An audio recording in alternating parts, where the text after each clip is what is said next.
Guys, good morning. For today's video, gagawa po tayo ng banana chips. So, ang kailangan po natin dito guys, isaba, yung hilaw pa po at hindi pa po hinog. So, ngayon guys, gagamit lang po tayo ng 5 saba para sa ating banana chips. Kung makikita niyo dito guys, balatan ko na po yung 2 and then yung 3 naman po is babalatan po natin. Bali, ganito pala ako magbalat ng saging guys para hindi mapunta sa kamay natin yung dagta niya, para hindi mamantsahan yung mga kamay natin. Saka mapabilis din ang pagbabalat natin guys, kasi pagpaharap sa atin yung pagbalat ng saging is matatagalan po tayo sa pagbabalat nito. Continue lang tayo sa pagbabalat guys hanggang sa matapos po natin itong 5 saging.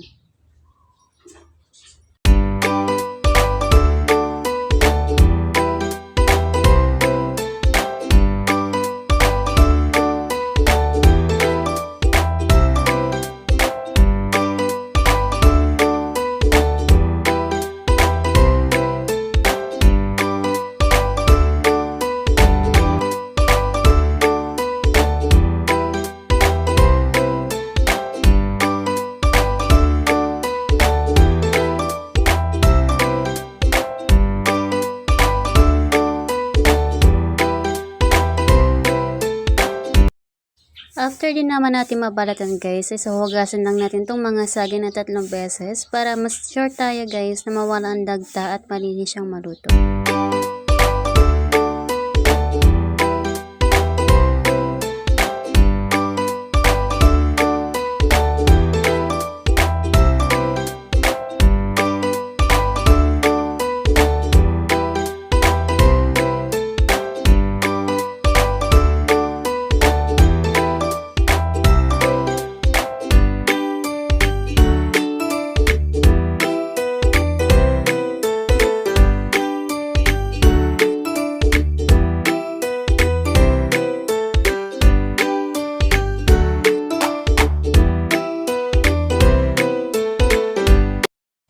After naman natin mahugasan guys, ayan, proceed na po tayo sa paghihiwa.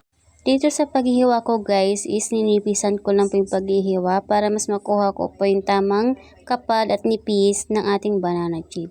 Nakadepende na sa inyo guys kung gaano po kahaba o kaliliit. Sa akin guys, tama na po sa akin yung bilog po kasi kami lang naman po ang kakain. So continue lang po tayo sa paghihiwa guys hanggang sa mahiwa na po natin tong mga saging.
So after natin mahiwa ang mga saging guys, ganyan po kadami ating magagawang banana chips. Sa 5 pirasong saging guys, ganyan na po kadami ating magagawa.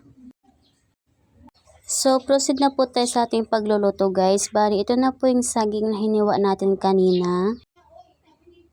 And then dito naman po sa isang ating lagayan, ito naman po ang ating pangko-coat sa ating saging. Ang pinagtimpla ko pala dito guys is suka, asukal at tubig. Nakadepende na sa inyo guys kung gaano po katamis ang gusto ninyong pang-coat sa ating saging. At saka guys, ang suka po is nakakatulong po siya para mapanatiling malutong pong ating banana chips kahit na ito po ay malamig na. And then sa kawali natin guys is nakapagpainit na rin po ko ng mantika. Once na mainit na mantika guys, pwede na po tayo maglagay ng ating hiniwang saging.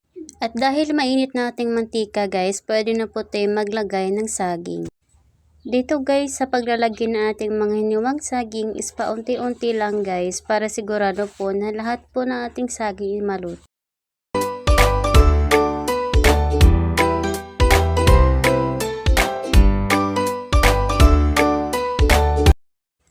Huwag din natin kakalimutang haluin ito guys para hindi pa masunog yung side ng ating saging.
Pag malapit na po siya mag golden brown guys, isinaan na po natin ang ating apoy. Dapat po is naka medium heat lang tayo guys para hindi po masunog ang ating saging.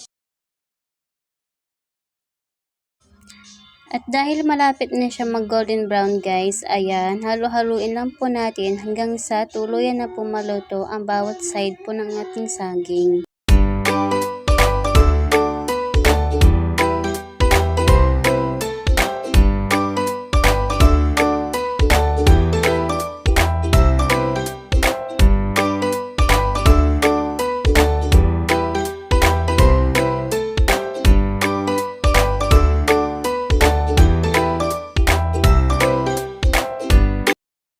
At dahil na golden brown na siya guys, maglalagay na po tayo ng ating pangkot sa ating saging. Dito guys, paunti-unti lang po ilagay natin para hindi po mabigla ang ating saging.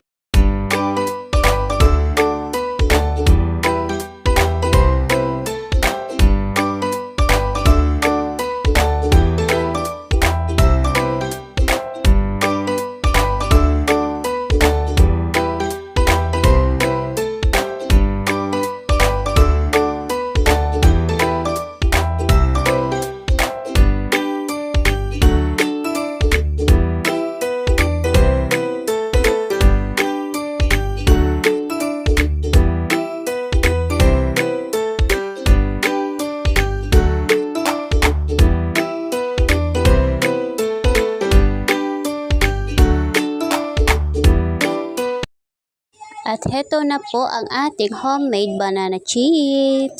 Ayun, sana po nagustuhan niyo po ang aking mini vlog. And then sa mga gusto po mag-try nito, try nyo na guys. For sure na magugustuhan po ito ng inyong mga chikiting at ng inyong mga pamilya.